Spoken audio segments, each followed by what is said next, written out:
We'll be going over IRS Form 2120, Multiple Support Declaration.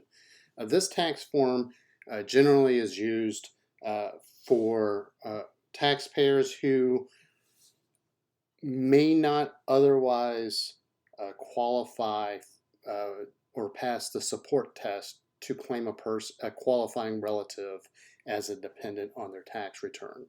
And so this allows someone who might not have paid over 50% of their qualifying relatives' living expenses, but at least paid more than 10%, and in conjunction with other people, that combination represents over 50% of that qualifying relative's support. So if you think about how our population is aging, probably the most common example of this would be adult children caring for an elderly or aging parent.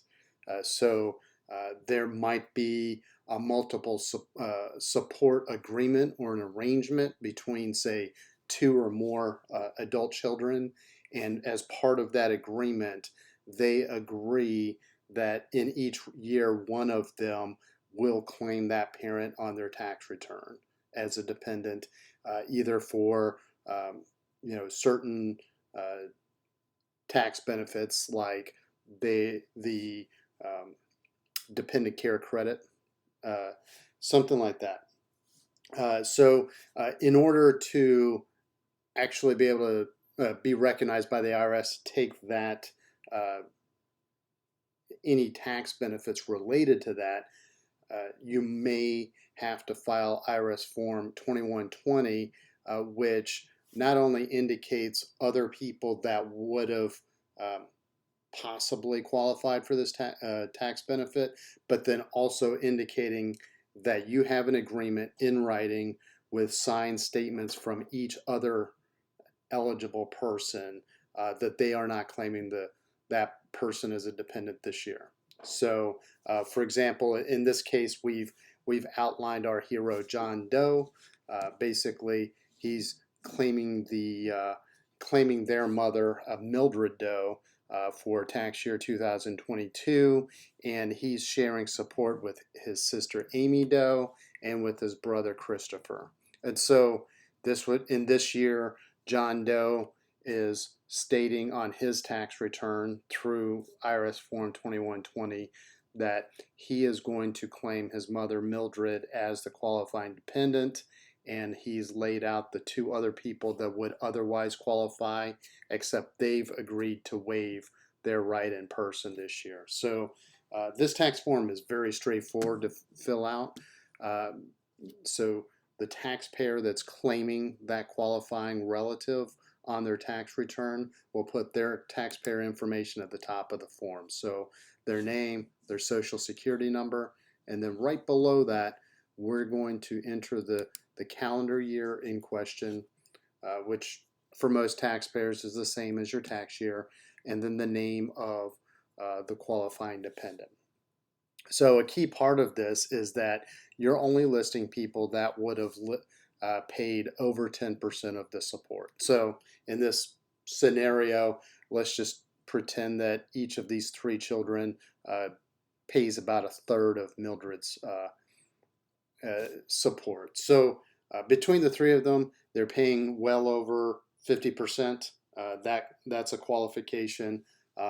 John Doe and each of the others is paying a third, so that's well above the 10% threshold to be able to claim a qualifying relative. No other person is paying more than 50% of support, and then they've met the other dependency tests as outlined in the instructions for IRS Form 1040 or referenced in IRS Publication 501. So even though you can't take a personal tax deduction because the deduction for personal exemptions has been suspended through the tax year 2025 as a result of the Tax Cuts and Jobs Act, you can claim certain tax benefits.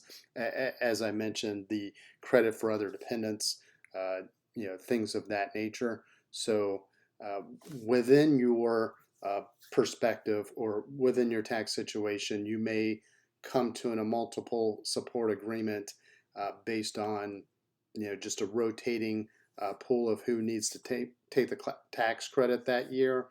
Maybe it's kind of a loose arrangement of who paid more in that year.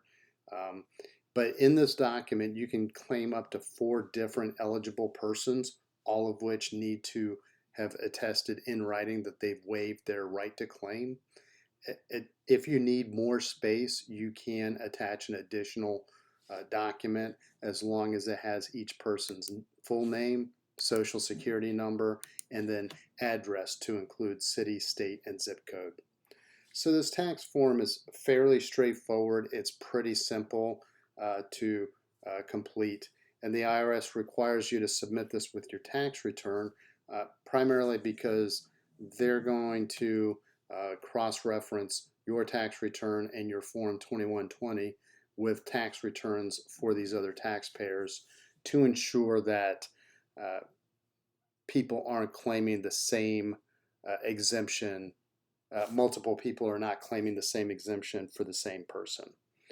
So that's all we have for this walkthrough. It's fairly straightforward tax form.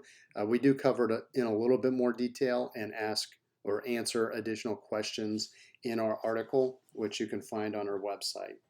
Simply go to teachmepersonalfinance.com, type in IRS Form 2120, and you should see the article.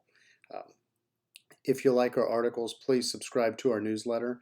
If you like our videos, please subscribe to our YouTube channel. And as always, if you have any questions or comments, please hit me up in the comment section. Thank you very much and have a great day.